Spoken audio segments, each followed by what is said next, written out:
and internet in education. The world is working under the assumption that everybody is connected. So all the things we do every day, paying our bills, buying tickets for a concert, paying taxes, buying clothes, and accessing internet education opportunities is something that we assume that is available for everybody. But it's not true. Half of the world population is not connected yet. And this is something that requires urgent actions. As we have presented in our Global Internet Report that was launched earlier this year in September, the new gap that we're seeing is the gap in opportunities. All this, the half of the population of the world that is not connected to the internet is not having access, not only to the internet itself, is not having access to all the opportunities that are available on the internet. And education is one of those things. But why this is important? Why this topic that we are discussing today is very important for us, for the internet society? As I said before, we are looking for innovative approaches for connecting the people that is not connected yet. Of course, the market will connect more people, and we will have more people connected next year and the other year after that. But it's not enough because the urgency that I spoke about. And then, when we think about the deployment of national programs for introducing internet in the public education systems, we are thinking about people, children that will be connected. The impact of those national programs in connecting the unconnected will be very huge, very huge. And it's not only that they will not only target the children, it will also have impact on their families that will have the opportunity to be in touch with internet and all the other related benefits. But the second reason, because this is very important. So the first reason, as I say, is the huge impact that those programs could have in connecting the unconnected. Second one is that it addresses one of the specific sustainable development goals, those goals that have been adopted by the international community through the United Nations in 2015. It is supposed that those are the goals for the whole world. And the goal number 4 is about education, is inclusive and quality education. And education is presented as the foundation to improve people's lives. So if we really want to have an impact of the technologies in improving the life of the people, that is something that is in the genes of the internet society. So this is important to use those technologies for really improving the quality of the education and making the education more inclusive. The third reason is that when we talk about the challenging world and how the internet and technologies are changing the world and presenting a very challenging world for the future generations, creating digital skills in the children is a key issue for giving them the tools to really be taking advantage of the evolution of the technology in the world and being successful in this for facing the challenges that this evolving world is presenting. So those are some of the reasons, because we really are worried, not worried, that we care about those things. And we have invited very prestigious speakers for discussing this issue today.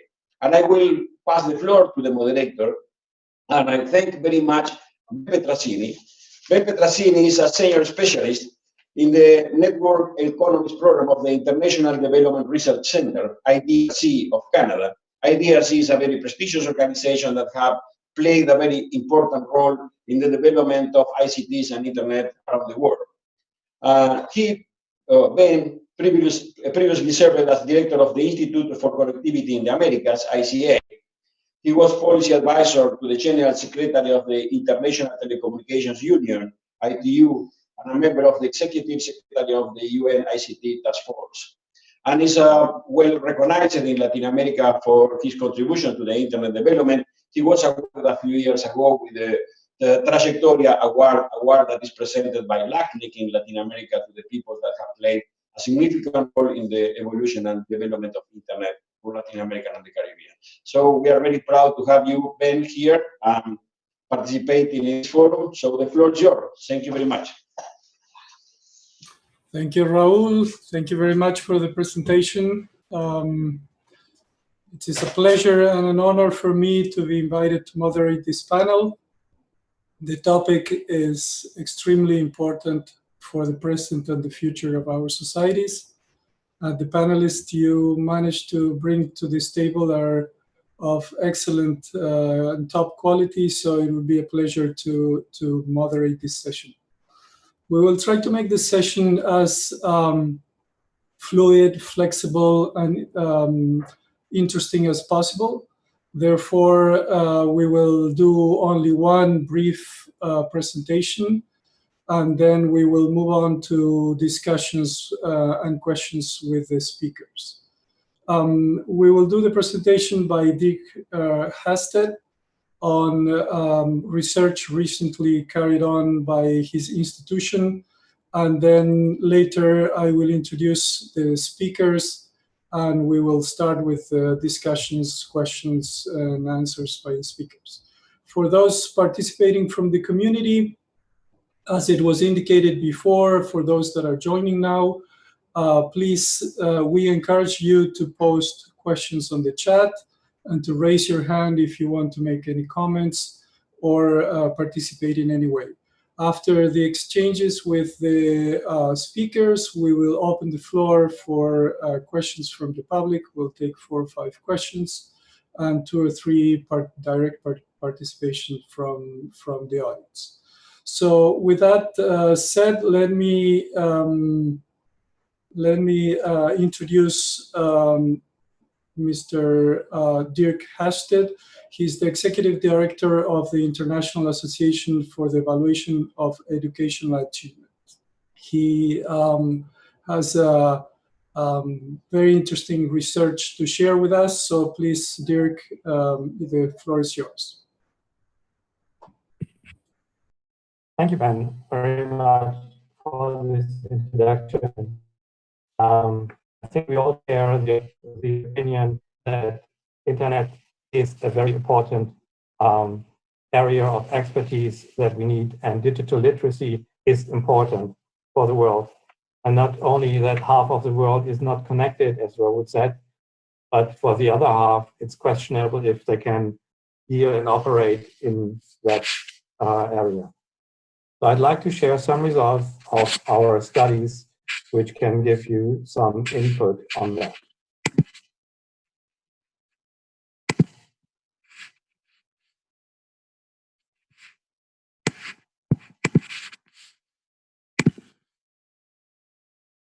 Okay, here's my short intervention that I'd like to give. We have a computer information literacy that we conducted in 2013, and we conducted that in 21 educational systems across the world. And I'll show you some findings. There's the myth, as we saw, that equipping schools with computers will automatically lead to innovative modern teaching methods. Actually, what we saw in our study is that in schools, computers were mostly used for word processing or presentations, computer-based informations, or in tutorial software, so replacing traditional methods. But the more complex applications like simulations and modeling software, so concept mapping software, was rarely used in schools by the teachers, although, and here you see it's 3 to 4% of the teachers reported that they used it in the countries, but we had 80% of the schools being equipped with the software as reported by technical coordinators and principals. And what we saw actually, that the major obstacle as reported by teachers, principals, and also students is that the teachers didn't feel confident in using and teaching ICT literacy skills. So the ICT self-efficacy was a major obstacle. the lack of ICT resources in schools nearly didn't play any role as an obstacle for computer usage. And I'd also like to share you some results of the PEARLS study that we just released yesterday together with UNESCO to shed some light on the Sustainable Development Goals. We had 15 countries participating in a module that we call ePEARLS, assessing how grade 4 students can work in an internet environment. And these are the 14 countries and 2 benchmark entities that we had participating.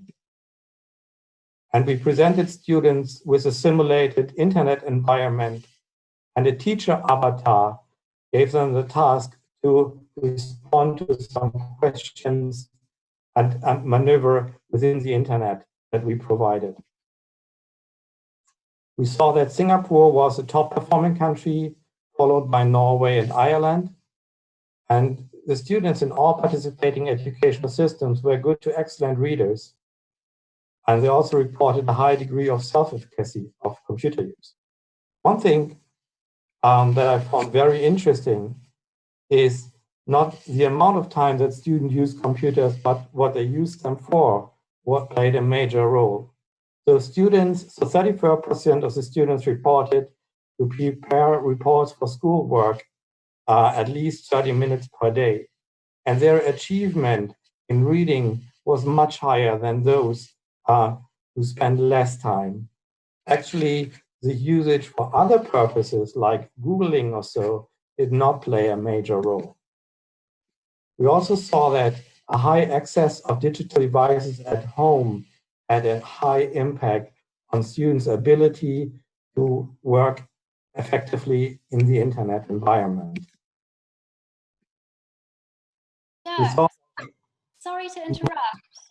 I just wondered if you were meant to be sharing some slides. It's Carly Morris here. We can't see your slides. I just wanted to check if you were meant to be sharing those. Sorry, I was meant sharing them.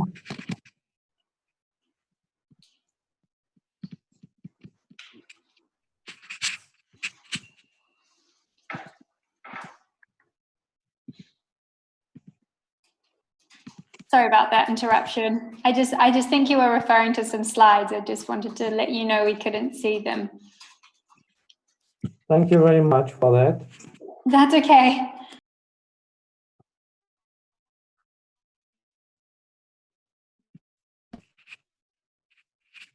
Can you see anything now?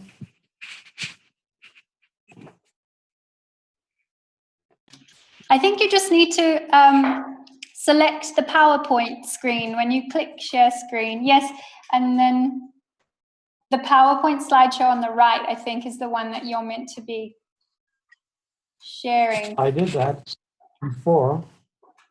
Sorry for that. Can you see it now? We can see your main desktop at the moment. There it is. That's it.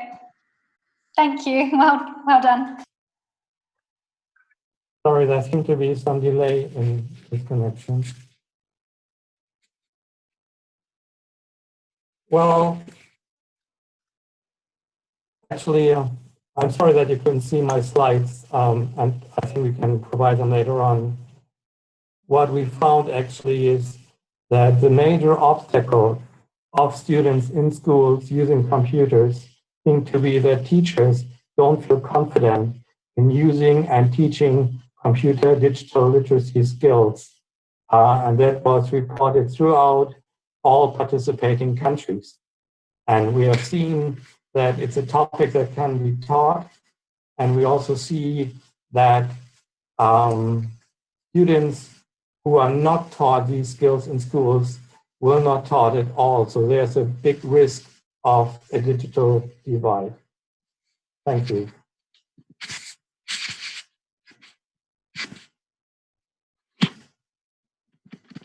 Thank you, Dirk, for the presentation. Very interesting, very useful. I think it will trigger a number of questions from the audience. And it's a valuable contribution to understanding a number of these puzzles related to the introduction of digital solutions to the educational environment. For the audience, Dirk is, as I mentioned before, the Executive Director of the International Association for the Evaluation of Educational Achievements, Hamburg, Germany. And he has a doctorate degree from the University of Vienna and an extended experience on international research, studying the role of education and literacy in a large number of countries around the world. So thank you very much, Dirk. We'll be back to you with questions in a few minutes. I would like now to move to the next speaker. I will introduce speakers as we move on, and I will pose questions to allow them to elaborate on the issues that we are discussing today. So our next speaker is Miguel Brechner. He has a degree in electronics at College King's London and a master's degree in telecommunication at Imperial College London. He was a successful executive and businessman in the IT field in Uruguay until he decided to devote his days to bringing education, digital solutions to education. In 2005, he resigned to all executive positions and became the director of LATU, the technology agency in Uruguay, and later became president of the initiative that today Uruguay has as a major national policy and plan in the education is Plan CEIBA. So please welcome Miguel Brechner. Miguel, as these issues start to unfold, there's a number of studies similar to one that Dirk just presented that has started to point to the fact that the simple integration of digital solutions to the classroom is not enough to improve learning. So what are your views based on the experience of CEIBA and your knowledge from international experience on how technology can accelerate pedagogy and learning in today's educational systems? Thank you. Good morning, everybody. I think the first thing we have to understand is that technology has to adapt to the situation of the teachers and not the other way around. This has a lot to do on how we envision technology, because technology has not been able to influence very much in education. In Uruguay, what we separate very clearly what things technology can do that have nothing to do with pedagogy, and it's pure technology. When you put books into tablets or laptops, it's technology. You allow people to have devices with inside material. That doesn't improve reading. When you put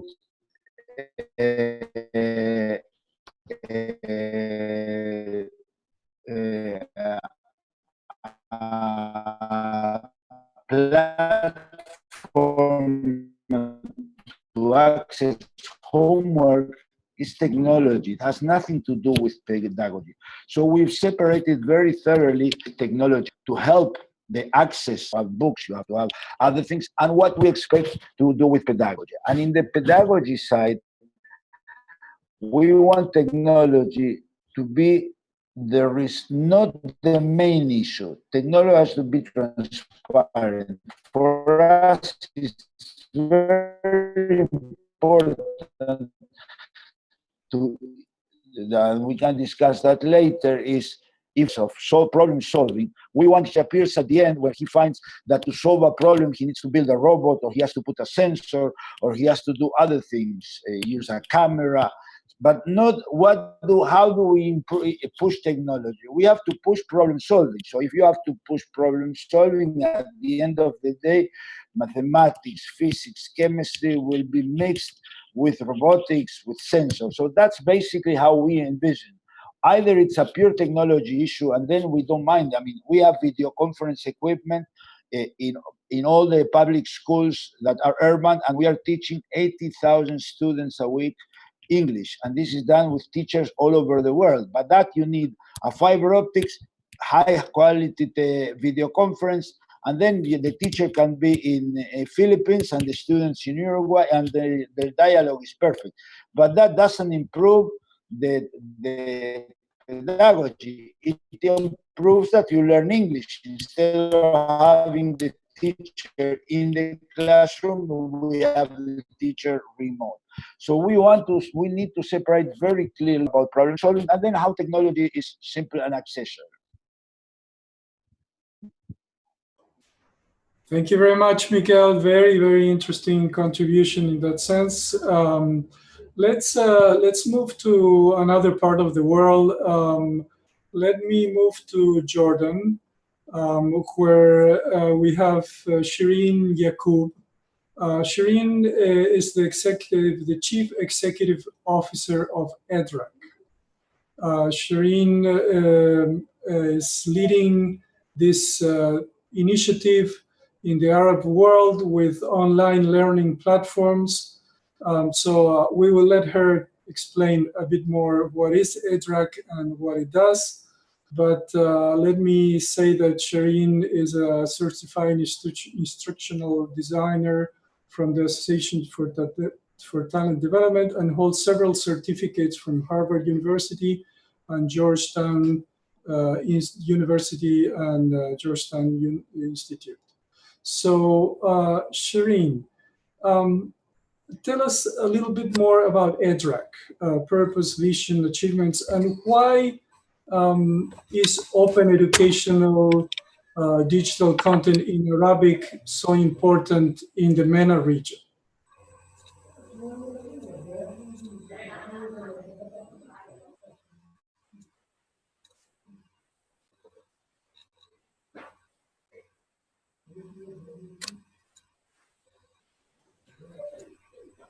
I'm not sure if Shireen, you're... Can you hear me now?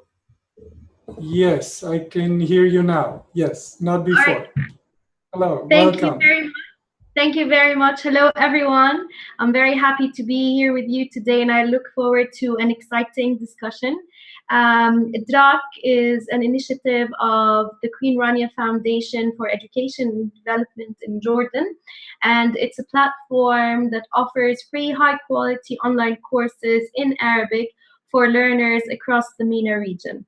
In 2014, when we launched the platform, we have set out to revolutionize access and delivery of education in the Arab world to enable Arab societies to seize their potential through providing them with high quality online and also blended learning opportunities.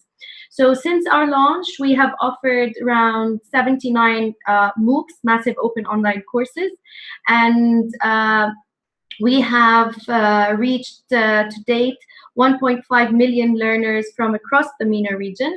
We're very proud of our learners who use the platform to either bridge the skills gap they have. They use it for continuous and lifelong learning, and it's also leveraged to serve refugees and disadvantaged communities, and we can maybe touch on that shortly when we talk about surpassing limitations related to access. Recently, or you wanted me to maybe touch upon the importance of Arabic content in online. So digital Arabic content is less than 3% while online, and while on the other hand, around 70% of the MENA region's population don't speak English. That leaves them with no way to benefit from the various resources that are available and other MOOCs, such as platforms like edX, Coursera, Udacity, and so on and so forth. So it's very important that we focus as a region on enriching open educational content and also digital content in Arabic so that we provide access to those who need these resources to leverage them in different ways, as I mentioned.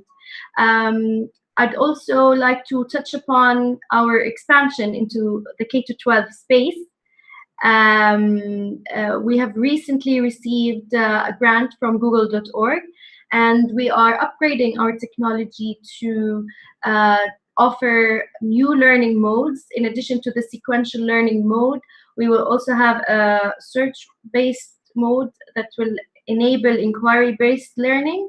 We are creating open educational resources in Arabic that are aligned with national curricula in different parts of the Arab world. We're piloting with math. So starting January 2018, we will start releasing content for teachers, students, and also parents to have access to high quality learning objects in response to the national curriculum. I can see a few questions on the discussion board. Would you like me to take them, or should I keep going? No, we'll stop here, give the words to others, and then I'll come back to you. Sure. With more questions, and Okay. then we will take questions from the audience directed to you. So thank you very much, Shireen. Excellent. And we start to have get a flavor that there is no one solution that fits all. Certainly, educational solutions need to be. There are some global learnings, but there are a number of very local solutions that we need to pay attention to. Having said that, let me move to Slovenia, where we have Tommy Dolenk. Tommy is an MSc in computer science. He's the head of the users communication at ARNES. ARNES is the academic and research network of Slovenia, which provides internet services to the research, educational, cultural institutions in the country. With the ARNES team, Tommy takes part in managing a service portfolio, maintaining contact with user community, and engaging in national projects and strategies, particularly those related to the introduction of ICTs to school. So welcome, Tommy. And let me ask you, the people generally refer to children and young people as digital natives.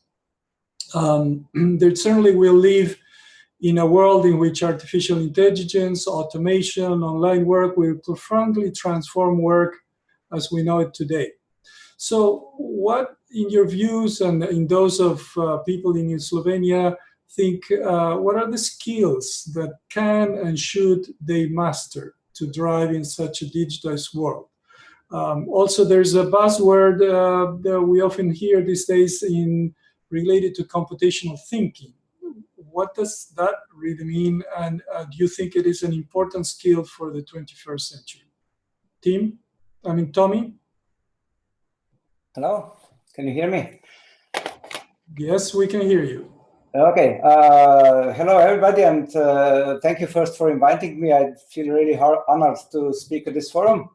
So, as you mentioned, Ben, I work for National Academic and Research Network, so we've been bringing, let's say, internet in the sense of infrastructure and services to schools, but very soon we've been facing frustrations of our users, both pupils and teachers. So that's my viewpoint from which I'm speaking. Well, speaking of digital natives, I've been hearing this term all over past 20 years or more, and then it's often a kind of misconception. I'd like to use the quote you provided me that to them technology is like the air. And I say yes, but it's in a sense they don't have to think how to breathe, but they may not know a lot of of what the air is composed, and do they have any ways to detect whether it is polluted and so on, if I take this analogy further. So I'm thinking this way: in any place and time, a young person gets prepared to face the world and to find the way around the world, to interact with it, and this also is happening in school through the education. So it means, you know, to learn to survive, to be successful in this world. And it means everything from crossing the street to shopping and the foremost social interaction, acquiring information of the world. So in the essence, learning is something we do. We learn from the experience, from the adults, from teachers, from our parents. And suddenly all this is happening through the internet. So what does it mean? Yes, we do still cross the street on our 2 feet. But even that we are doing with the navigation app in our hands, engaging in our online interaction, and by the way, not paying attention to the street very much. And by the way, the whole world is watching which street we are crossing right now, and this information is being used to shape the information we are getting next on our device. So to me, the term digital skills or digital literacy suddenly includes common understanding of all that, of all the phenomena of how the world is functioning through this digitized environment we're faced. As I mentioned, school has always been a very natural place for a young person to learn social interaction. And being all of a sudden it's online. So it's still there, same mechanisms apply, but different medium. And somehow teachers and schools are maybe afraid of it. It's, this is something new, it is technology, we don't understand it. Yet we are the experience, I mean, they have the experience of the social interaction. So why things go wrong, why this person hates me or why he bullies me. Before it was just, you know, beating around the ears in the corridor. Now it's bullying on Facebook. And we're basically facing same mechanisms. So on one hand, schools or teachers already have the experience to transfer this knowledge to the children, and it's also part of this digital or online skills. On the other hand, of course, they have to learn something new, and we, the adults, are still learning, are still facing this reshaping of our world. So we're learning a new social skills that we already thought were learned. So think of human behavior online. It somehow it's different that we used to, and we are facing the benefits and challenges of unregulated social interaction. So we are all learning, and then the essential thing for education, finding the information online or everywhere. It means online nowadays, and critical evaluation of it. And all of a sudden, it includes all of the knowledge of the filter bubbles and the fake news. And when I was a child, I didn't have to know about copyright issues. Nowadays, I mean, at a very early stage, you have to face this. You have to know something about that. And as you mentioned, the computational thinking, that's possibly another misconception. I would venture it's an important skill in any century, in the sense that it includes a set of problem solving and cognitive skills to, let's say, analyze and represent the problem, breaking it into small parts, solving it, developing logic argument. I mean, I learned my stuff, programming and mathematics in 20th century. It was very useful then. So I believe I learned even to build my arguments in interaction. So it is an important skill, yes. But it's also important, I believe, to recognize that not all, in fact, a minority of real-time problems can be completely analyzed in this matter, because life contains many very complex or fuzzy unknowns. And our brain operates this way, sometimes not very logical, but through pattern recognition, through trying out what works and what doesn't work. And nowadays, artificial intelligence is starting mimicking this behavior. It operates in the same way. We hear things like big data and analysis, and that's a magic. Yeah, there's a magic behind the fact that Google and Facebook can now predict your behavior better than your relatives. And I believe it's also an important part of this digital literacy to understand how this works. Thank you, Tommy. Thank you. We'll move now to Uganda, where we have Patrick Munda. Patrick works with the government of Uganda, specifically at the Ministry of Education and Sports. He is the head of the Communication and Information Management Division of the ministry. And he's passionate about the use of technology to aid teaching and learning. Patrick has a computer science, is a computer scientist by training, has an MSc in computer science with vast experience in the use of technology for education. So welcome, Patrick. And Patrick, you know, we have heard from several of the speakers that the challenges revolve certainly on technology, certainly on infrastructure, and a number of other resources, but a lot of it on the pedagogy and how the internet and digital solutions lead to a different kind of learning and teaching. Schools are designed based on the system of the Industrial Revolution, and some are arguing today that new models need to be tested, like flip the classroom models, or real-life experiences as learning labs or project-based learning. Anyway, there are a number of potential pedagogical solutions to this. So what would you suggest are the new ways in which teaching and learning should take place in a context of digital education?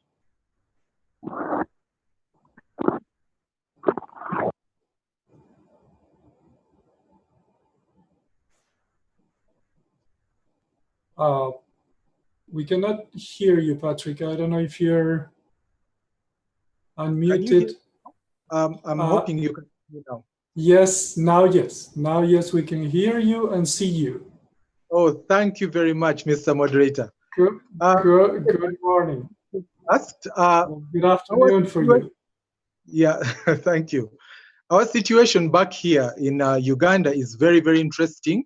We've taken on new technologies to begin teaching students and for teachers to learn. And we have experienced quite a number of challenges, a few of which I would like to just share with you. Ever since we started the digital learning project in schools, we got to realize, just as Miguel said earlier, that technology by itself does not help in this situation at all. We got to realize that we had to go back and begin training our teachers on how technology can be used to actually carry out actual learning in classrooms.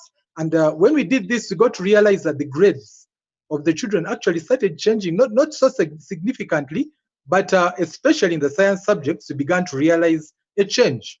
For instance, when it came to teaching of complex subjects, complex topics like simple harmonic motion, for instance, you'd find that using a chalkboard, writing on a blackboard and trying to bring out issues and concepts that are complex in nature are made much, much more simpler when we use digital science and learning using technology. So I would just like to stress that if the teachers don't really understand how to use the technology, most probably learning may not happen as effectively as we thought it would. That's our case back here in Uganda. And we're now working towards increasing the use of ICT during the teacher training process, so that when the teachers get back to the schools, they then can go ahead to teach effectively.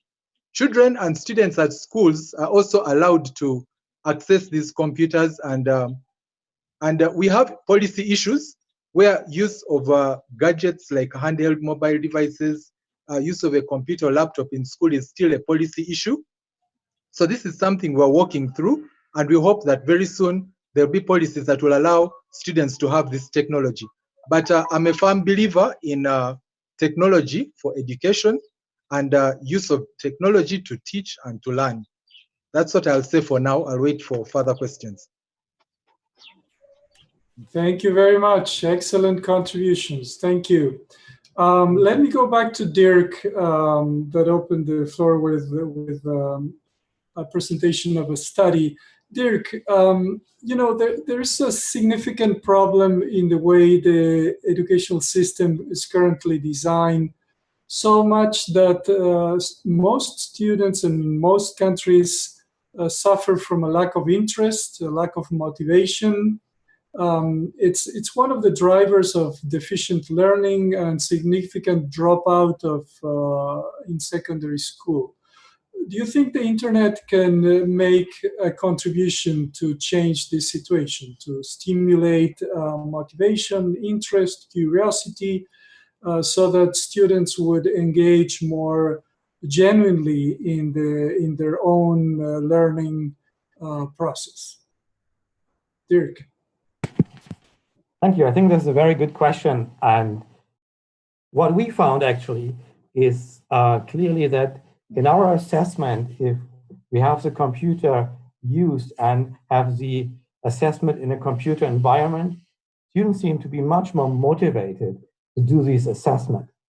So from that perspective, I would assume that if we use technology also in education in a better way, we will be able to motivate also more students.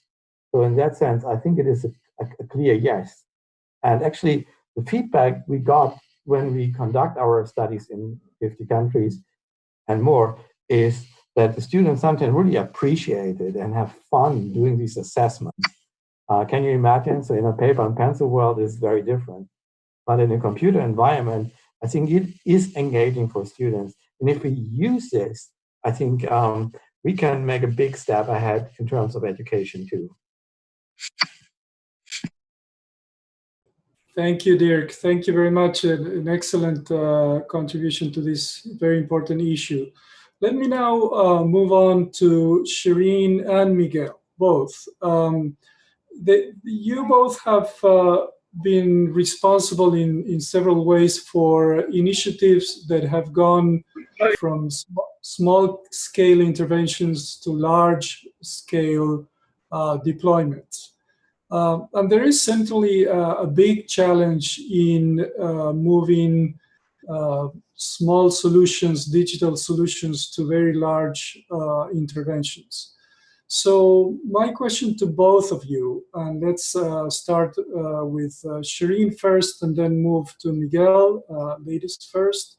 What would you identify as key elements for a successful scaling of a digital education intervention? What are the factors that you have identified as prerequisites or crucial elements for a successful scaling?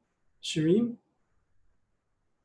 That's a very powerful question. I think it's all about starting with the needs, whether we're talking about teachers or students. It's not about just injecting technology and building products and assuming that they will just work and serve the purpose. It has to be very designed, and it has to have the learner or the student in mind, because, or if it's targeted at teachers, it needs to have them at the center of the design. From our experience, we have gone from 0 to 1 million in less than 3 years.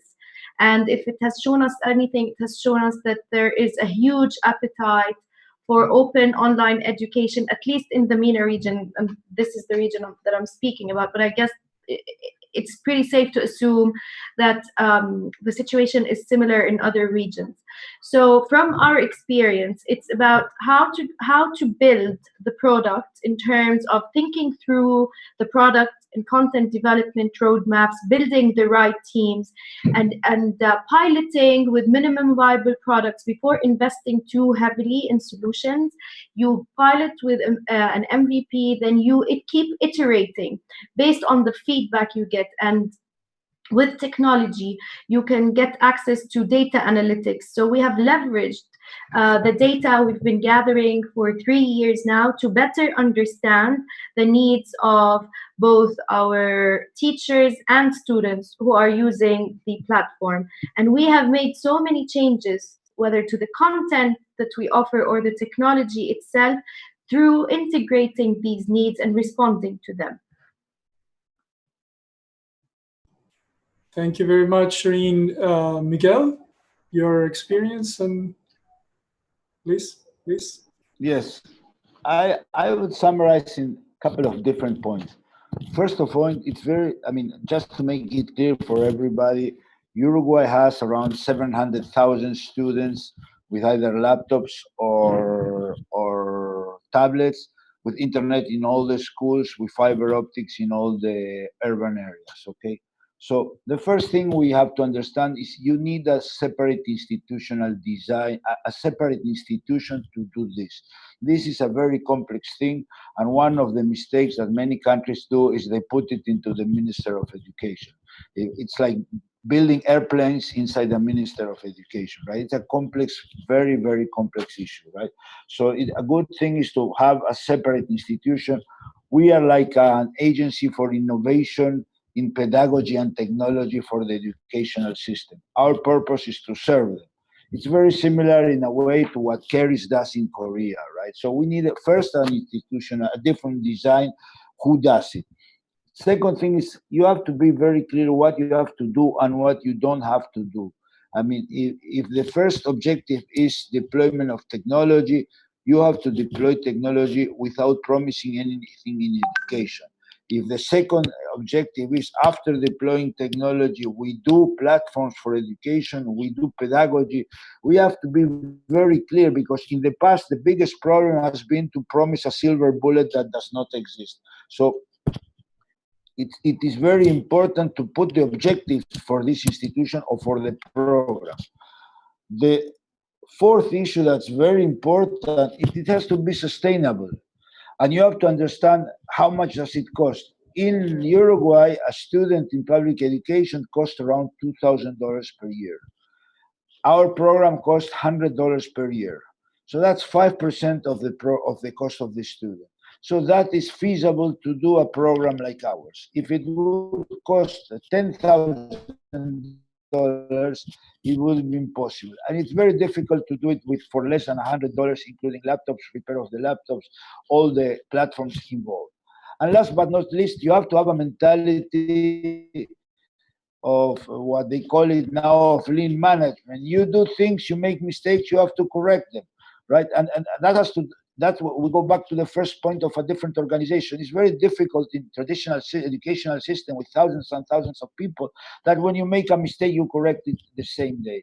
You cannot deploy technology without making mistakes. You cannot build platforms. You cannot intervene in pedagogy without making mistakes if you want to change the things. Thank you, Miguel. Thank you. Excellent points that will certainly contribute to our learning on this issue. Let me now move back to Patrick in Uganda. Patrick, you know, a lot of the global debate on digital education is concentrating on new pedagogies and a number of those issues. But certainly, many developing countries still suffer from challenges in the infrastructure, communication, electricity mainly, and limited budgets for schools. So in the experience of Uganda and maybe other countries in Africa that you know of, what are the possible ways in which this can be addressed? Changes in government priorities, increased attention and resources for education, or there are questions also, what's the role of the private sector in education? Should some public policies open the door for increased public-private partnerships? What is the experience in countries in Africa with supporting low-cost private solutions for education? Patrick?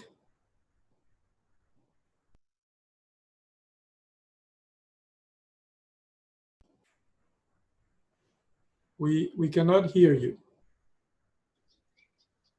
Can you hear me now? Now we can hear you, yes.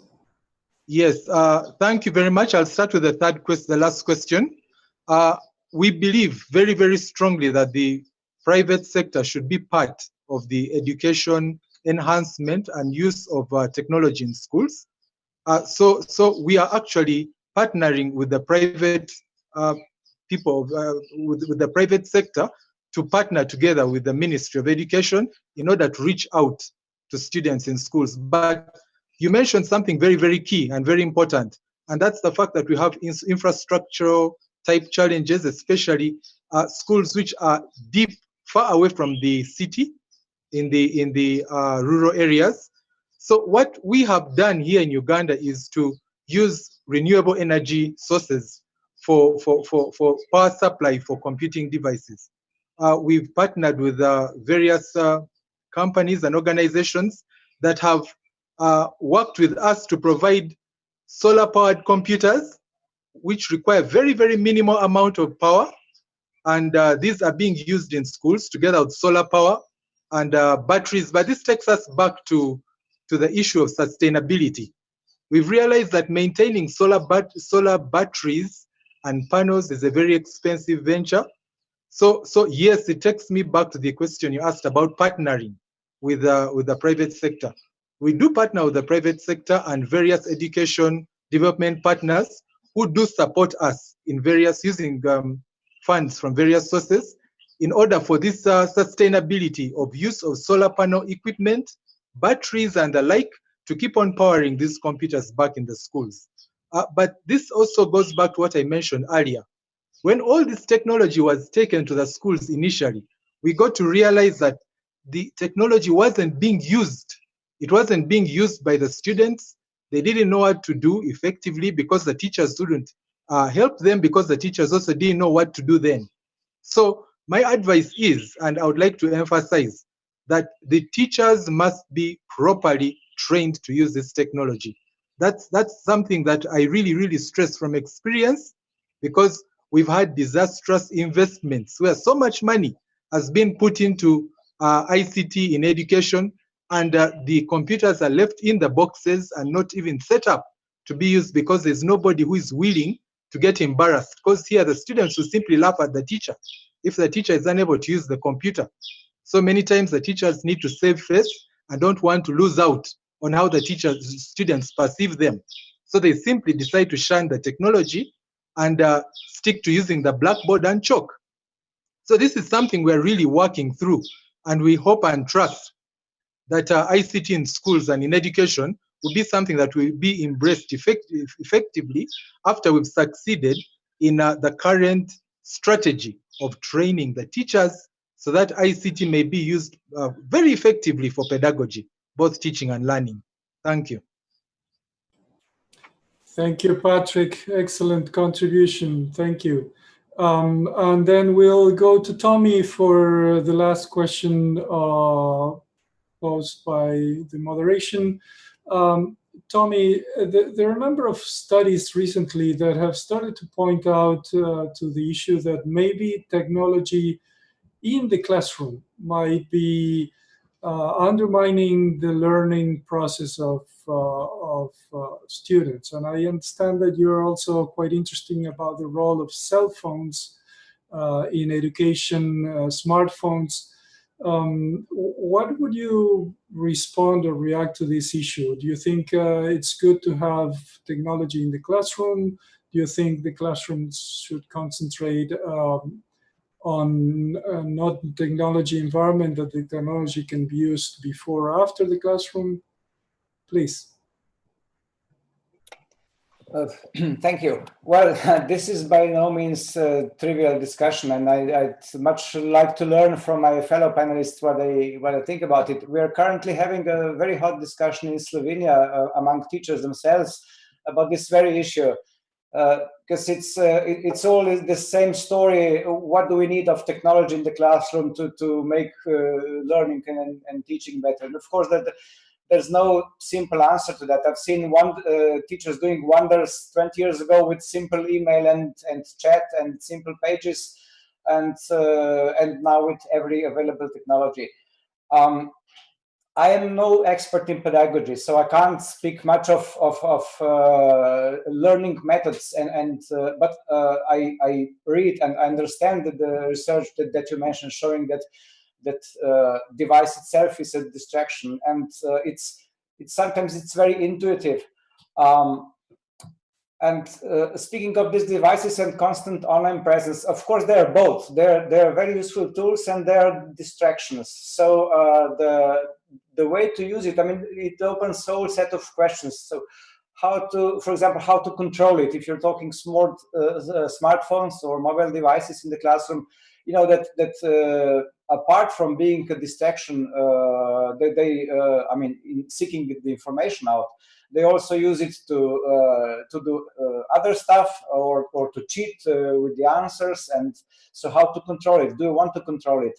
And it's also this question of digital divide. Some people have smartphones, some don't. So, is the school right place to bridge this gap? I believe yes. But on the other hand, teachers cry out, please let them work for a little while without those devices. Let them learn not being dependent all the time on these devices. So it's really not a trivial discussion. Thank you, Tommy. Thank you. Excellent. So we'll stop here and we'll move to raise questions from the chat and from the audience.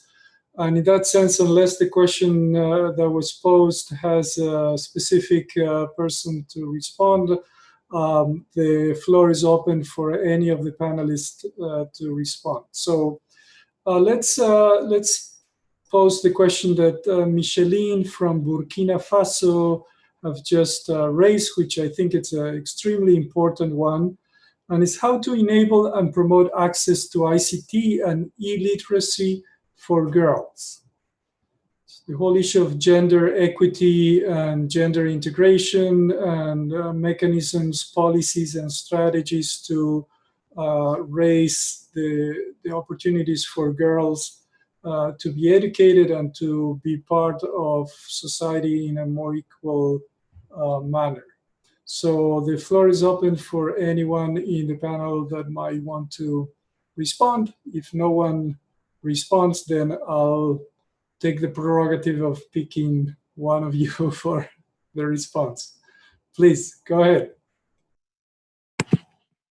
Well, thank you. I think this is a very good question. Actually, what we found in our studies in a lot of countries, we had 22 countries participating in that, and we have seen that in all but one country, the girls outperform the boys in terms of computer literacy skills.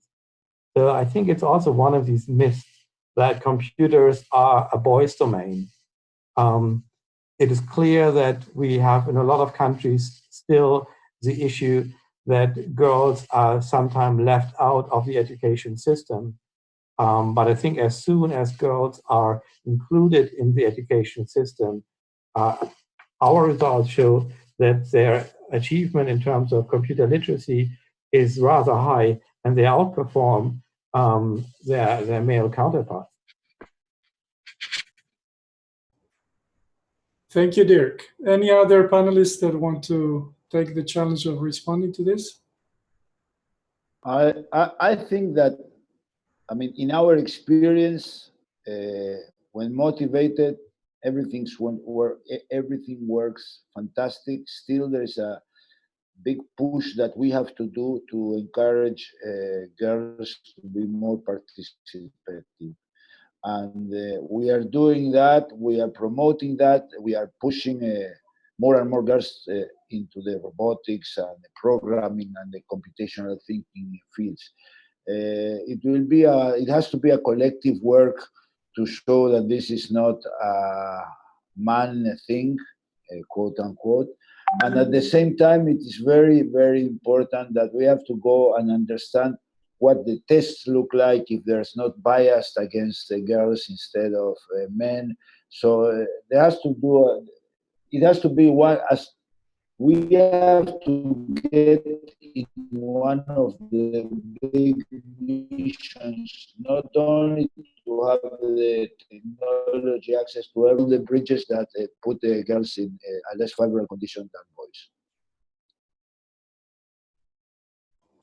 Thank you, Miguel. One more panelist that might want to comment on this.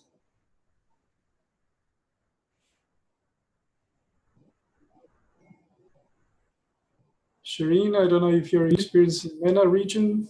You want to add anything, or we move to the next question?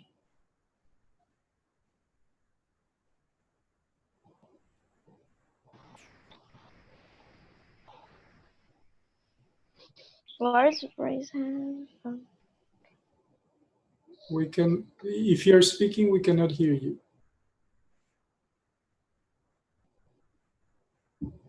Do we have a question from Paula? I see Paula on the screen. Can you hear me? Yes, I can hear you. Okay, here it goes. I was just asking if any woman wanted to talk about it because we are talking about a gender issue, and we have like men talking about it. So I was wondering if any woman wanted to say something about this. So that's me, I think. But anyway, the thing is, I think we need to develop a conscience in girls that ICTs are their field as well, because I mean we are really used to see men all the way, like in every if you see like not only in universities but men are used because of this whole concept that we have from long time ago, that we are still fighting against it. So I think women should feel comfortable by using technology and by really learning that, because sometimes we are teach people say to us that this is not for us, that we are not capable of that. And I really think that we should start to change it from the base, like when you're a young girl, no one can say to you that you can do that, I mean, I'm a lawyer now, but when I was younger, everyone would say, hey, you shouldn't do anything related to ICTs because that's not your field. You're not going to be good at it.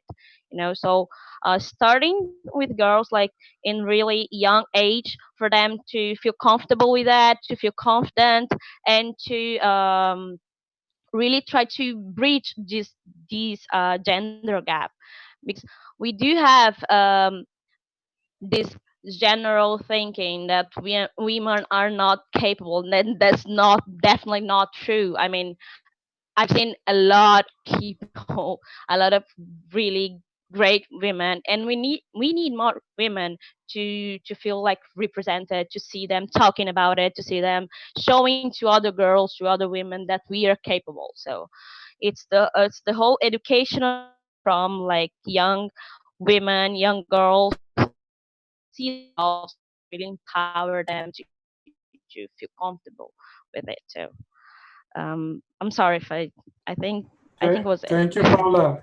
Thank you. Thank you very much for your intervention. Let me say that this is not a women's problem. This is a social problem. And this is a problem that we all need to address, men and women and men. It's a gender, but not a women's issue. So we completely agree with your contribution and intervention. We had the contributions of men because No, of I'm sorry. random Yeah, of intervention, course. but I'm not saying anyway, that's not social. I'm not saying that's not everyone to work on that. We do have to work on that. Everyone, men, women. I do understand that. But the thing that I'm saying is that me as a woman, I would like to see another woman talking about it. It's like feeling represented to really. I don't know. It's just a feeling. I do know that we have to work. Everyone has to work on that. It's a social problem. It's a world's problem. But when you see a woman, you feel it's more than represented. yes, it's more than a feeling, Paula. It's more than a feeling. It's representation, and we completely agree Yeah, with of you. course. So Yeah. thank Yeah, you. that's what I Thank you meant. very much for Thank that. And we'll move to other questions that we have been posed on the chat. There is a concern from several of you on issues related to open source technology and non-proprietary platforms and openness. So there's a question from Siba Surabami from India that asks, does ISOC in education recognize the need to promote and emphasize open source technology, non-proprietary platforms, and openness? But the question is not for ISOC, it's for the panelists. What do you think should open source technology and non-proprietary platforms as well as openness, what's the role it should play in digital education? Anyone? Shireen, maybe? Yes, and then I'm follow trying up on to the speak, gender but question. I don't know if... Okay, I can go ahead? Yes, go ahead. All right, so we've built the IDRAC platform using the Open edX technology that was developed by the MIT Harvard Consortium edX. And when we've done that, we've also, we've Arabized the technology and contributed RTL, right to left, or support for Unicode back to Open edX, and now it can be used by others. So we are definitely firm believers in the importance of open source, whether it's the technology or it's the content. In fact, the default license we have on IDRAC is the Creative Commons license that allows educators to reuse, repurpose non-commercially our content to leverage them in any way they like. And same goes for learners themselves. And this allows for the best investment of efforts. There is absolutely no need for reinventing the wheel and for investing in initiatives that have already been created and are being used elsewhere. I understand the need for some initiatives to be self-sustainable, to generate income in order to be able to cover some of the running expenses. However, there are creative ways that we can go about this. But at the core of content, we're all for open content and open education.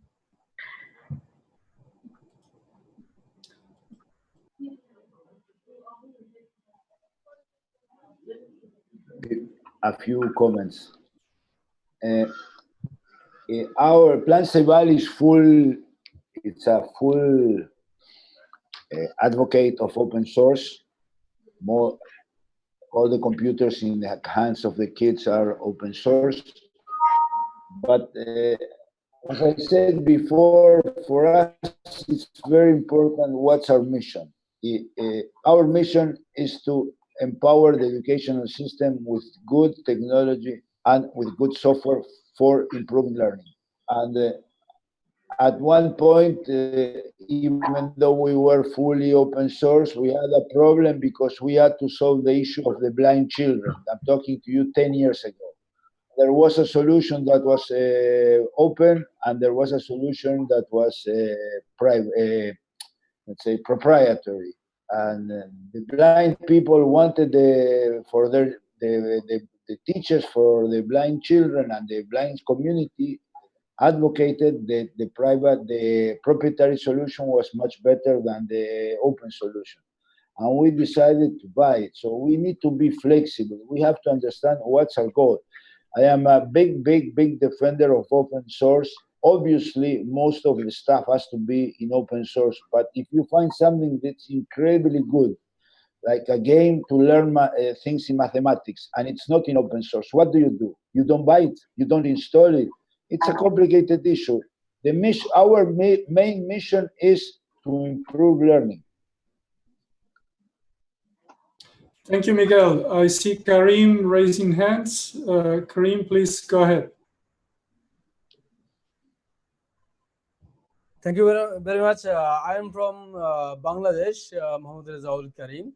I want to know, you have any Internet Society and Education have any plan to take place in Bangladesh and take teaching to the teacher for the next future student of our digital world? Hello, sir. Hear me, sir? Yes, we can hear you. I don't know if the panelists were able to hear you. If anyone can take the question. I think your question is more directed to ISOC, but we don't have any ISOC member staff as panelists. So I'm not all that sure they would be able to, panelists would be able to answer the question. Okay, sir. Thank you. Thank you. Let me ask another question to panelists that are related to the role of family, parents in this transformation towards digital education. Karim, can you mute your phone, your speakers, or somebody else? I don't know who. There, thank you.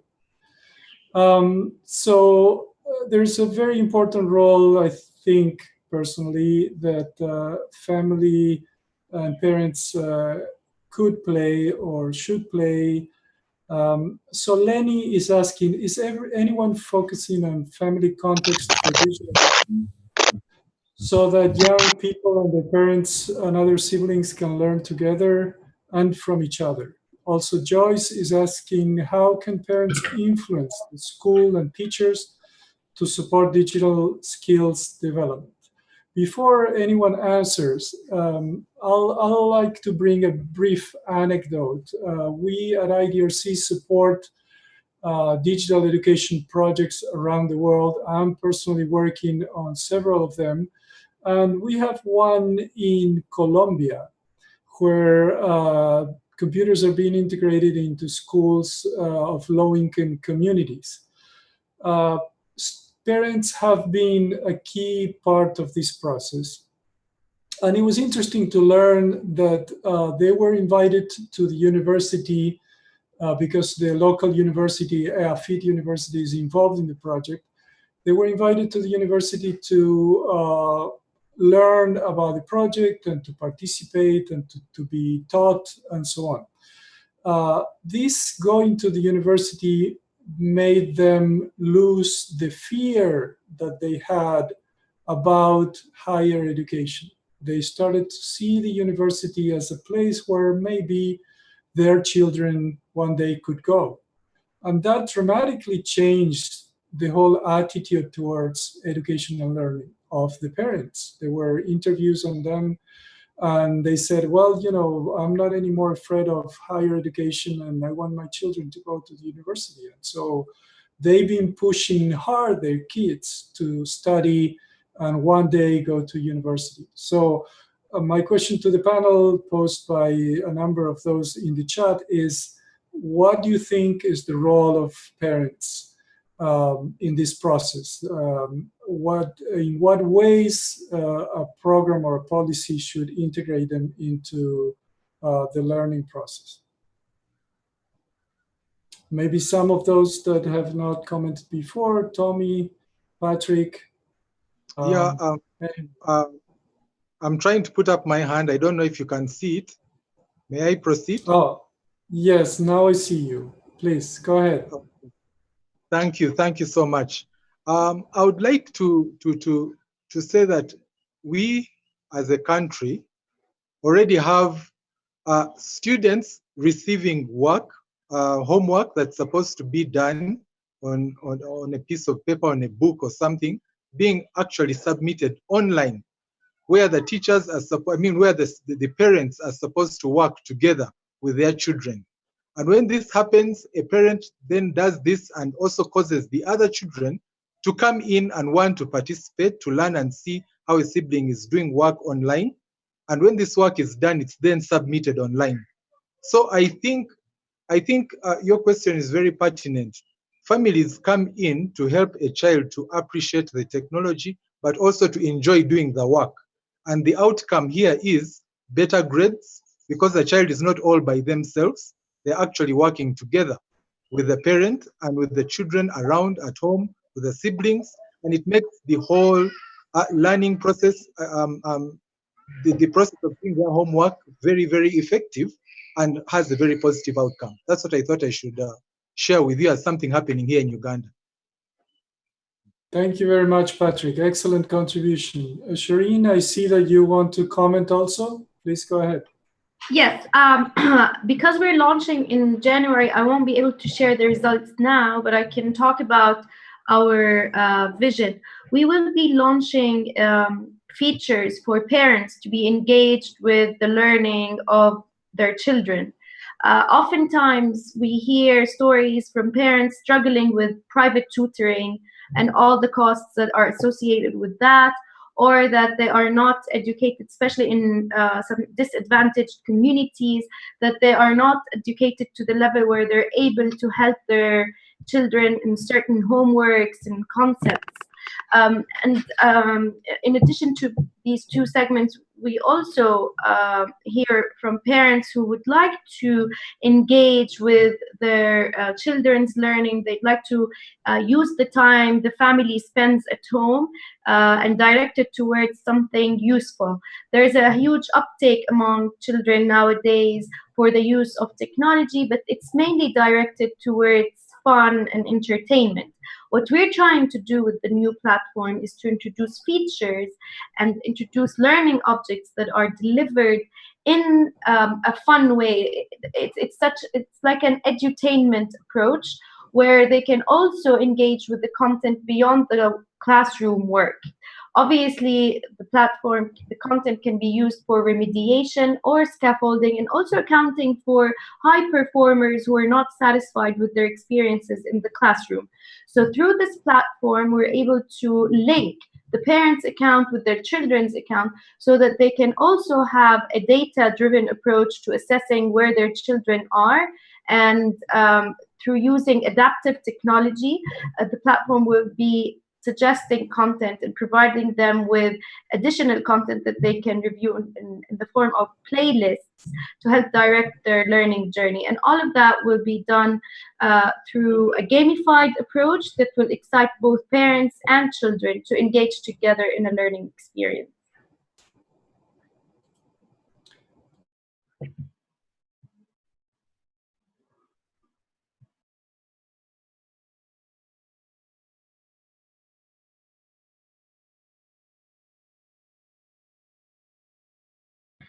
I think you are muted. We can't hear you.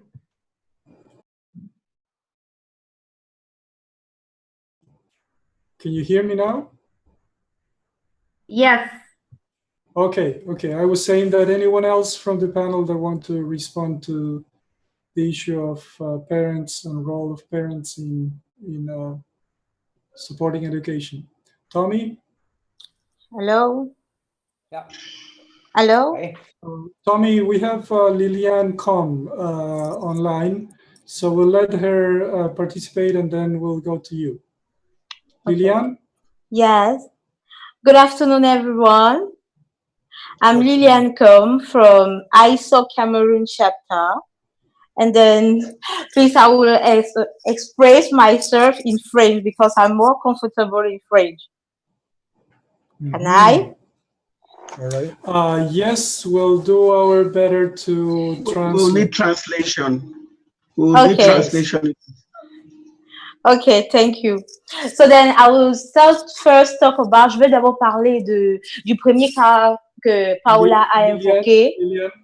Yes. Liliane, are you able to articulate your comments in English? Would it be possible?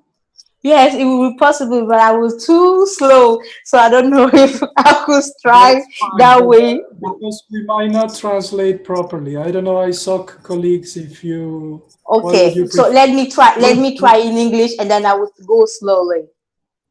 Okay. Okay. We'll accept the slow English. Okay, so I will first of all talk about the point that Paola said about the gender equality in ICT sector. Okay, here in Cameroon, we have there are many young girls, women, who are just involved on it. But the problem that we are facing is the thing about encouragement. Women are not very, how they say, like, fear to express themselves for what all they know. They are something like they fear to do what all the things. It's difficult for me to speak in English. Okay, let me go in French.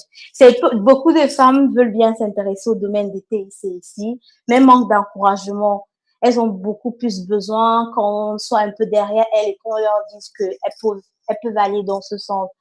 Donc, du coup, je pense que si on avait beaucoup plus d'encouragement qui venait, par exemple, que ce soit des communautés internationales, locales et même de nos parents, ou même peut-être de nos enseignants, ça nous aiderait certainement beaucoup plus aux femmes à s'intégrer beaucoup plus au domaine des TIC. Liliane, bonjour, c'est Joyce. Je vais vite traduire. Bonjour. Okay, merci. I'll quickly translate what Lilian just said, summarizing. But women, what she's saying is that women really need much more encouragement and motivation to be integrated much more into ICT activities. Okay. So the encouragement and education is really key in the integration of women. Okay, exactly. Okay, the second point is about les logiciels libres. Alors, pour ce qui est des logiciels libres, je pense que ce sera très intéressant qu'on intègre ça dans le système déjà éducatif parce que déjà c'est libre, c'est moins cher. Déjà ici, le système éducatif est un peu assez complexe, étant donné que ce n'est que dans les zones urbaines où on trouve des salles de classe où il y a encore quelques bancs où les élèves sont capables de s'acheter le strict minimum de matériel didactique pour travailler. Donc, dans les zones rurales ou même peut-être dans d'autres régions du Cameroun qui ne sont pas forcément rurales, le système éducatif déjà normal est assez archaïque, difficile. Les élèves manquent même des tables bancs sur lesquels ils vont travailler. Donc, penser à des logiciels libres, pour moi, ce sera une solution, un premier pas de solution pour résoudre le problème d'intégration des TIC dans le système éducatif. So what Lilian was saying was that the use of open source would be very, very, openly available software is very important to integrate in the system. The system in Cameroon is already very complex. In urban situations, it's already very difficult, but if you move to rural, it's even more complex with very scarcely equipped schools. And so the price, the cost of access to ICT sources with applications is making it very complex, and so open source approach is very important. Thank you, Joyce. And then Ellie, I will talk about l'apport des parents dans l'éducation. Déjà, étant donné que les ICT sont en train d'entrer maintenant, sont en train de prendre de plus en plus d'ampleur, les parents déjà n'ont pas assez de connaissances de l'utilisation des TIC, il faut le dire. Donc, c'est un peu difficile pour le parent, lui, de pouvoir accompagner son enfant dans ce qu'il apprend à l'école. C'est pas qu'avant, par exemple, quand l'élève veut rentrer à la maison, s'il n'a pas de répétiteur, le parent peut peut-être lui dire que bon, l'apprendre à lire. Mais aujourd'hui, le parent, déjà, il est un analphabète des TIC. Alors, apprendre quelque chose à l'enfant que lui-même, il ne connaît pas, ça devient encore beaucoup plus compliqué. Donc, si on pouvait mettre en place, par exemple, des outils didactiques où les parents, un truc vraiment assez très léger, où les parents pourraient de temps en temps, ou d'une manière ou d'une autre, encourager les parents à s'intéresser véritablement, que ce soit pour leur travail, que ce soit pour leur jeu ou toute autre chose, ce serait bien parce qu'ils pourront au moins avoir déjà un sujet de discussion commun avec leurs enfants. Parce que beaucoup, aujourd'hui, ils apprennent les TIC sur le tas, ou peut-être au niveau de l'école et au niveau du travail, pardon. Et puis, du coup, ça devient difficile d'encourager l'enfant qui est à la maison, vu que lui-même ne sait même pas de quoi il s'agit. Il ne voit pas l'emploi, il ne voit pas trop bien la portée parce que c'est un truc qui est encore assez nouveau pour lui. Liliane, je vais résumer un tout petit peu pour raccourcir. What Liliane was mentioning was that in terms of parents and ICT, ICT is taking much more space into the life of their children, but the parents don't really have the knowledge about ICT, so it's difficult for them to guide their children. We see that a lot of parents are illiterate in ICT-related issues, and it's even more difficult for them to encourage their children or to accompany them on the studying journey. So some light form of encouragement or education to bring parents to the use of ICT would be important. Okay, thank you, Joyce. Thank you, Liliane, and thank you, Joyce. Thank you both for excellent contributions. Tommy, we need to start wrapping up. So a very, very, very short comment from your side. May I have the floor briefly? And Lilian, we need you to close the microphone. And who's asking for the floor? Akimbo Adebomi for the transcript. Okay, Akimbo, please go ahead briefly, because we have 4 minutes to go. Okay, based on the time constraint, I'll just simply go into two brief interjections that I feel we should take note of. ISOC, I believe, should be able to begin to look at accrediting centers, safer internet centers across Africa. This gives us leverage for ISOC in such countries, or ISOC chapters in such countries, to be able to work together with this particular set of centers and be able to make available the internet, if possible, at a free charge for the gender issue we are discussing about. Also, parents can be encouraged to come to those centers to learn a little, because like Lillian said, there is a gap between the children or the student of today and the parent itself. Some of our parents do not know how to use this gadget and cannot follow up or measure to standard with it. Finally, on a short note, I think there should be a platform where such discussion as this become a roller coaster to a community that begins to say, we said this, what can we do moving forward? Thank you. Thank you, Kimbo. Thank you very much. Tommy, sorry, but we ran out of time for further contributions. I'm very sorry about that. The topic has been extremely engaging. Contributions were very rich and valuable. I think ISOC will bring about some briefs on the learning process that we experience carrying on this excellent forum. So let me stop here and pass on the word to Raul for a closing. Raul, please go ahead. Okay. Thank you very much. I have been amazed by the level of the discussion, the level of our panelists, but also the discussion in the chat. And don't forget that additionally it has been streamed by live stream, several Facebook channels, and our YouTube channel. So I'm sure that hundreds of people have been following this discussion from different parts of the world, and other hundreds will surely look to the videos when we make them available on our website, and we will share with you the links for finding the recording of this discussion. So thank you very much, Ben, for the excellent job you did as a moderator. That was not an easy task. Really, you provided a very lively discussion, Ben, and with very good questions and addressing good questions to our excellent panelists. And thank you very much to all our panelists, Tommy, Miguel, Shiren, Patrick. This would not have been successful without your participation. Really, I know that you have a lot of more things to share with us, but this is just 90 minutes. But this is the good thing, that all of us really are engaged and want to continue discussing this, and this is what we really expected. We expected to bring some level of inspiration, not only for the people who participated in this call, but also for the people that is not here.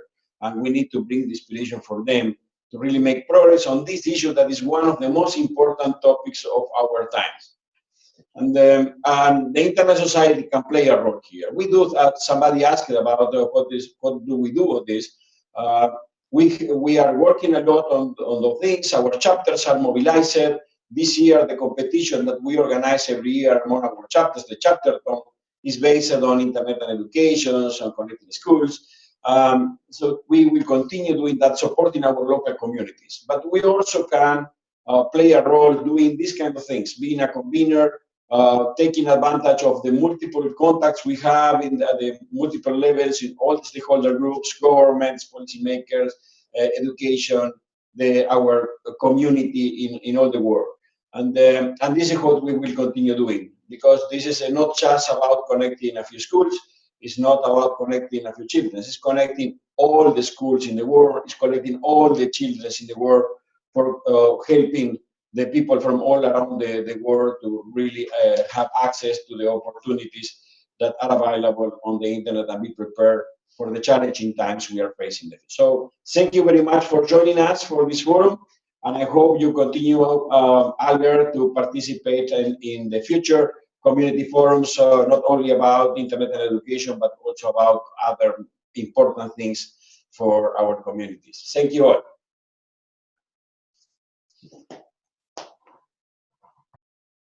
Thank you and bye.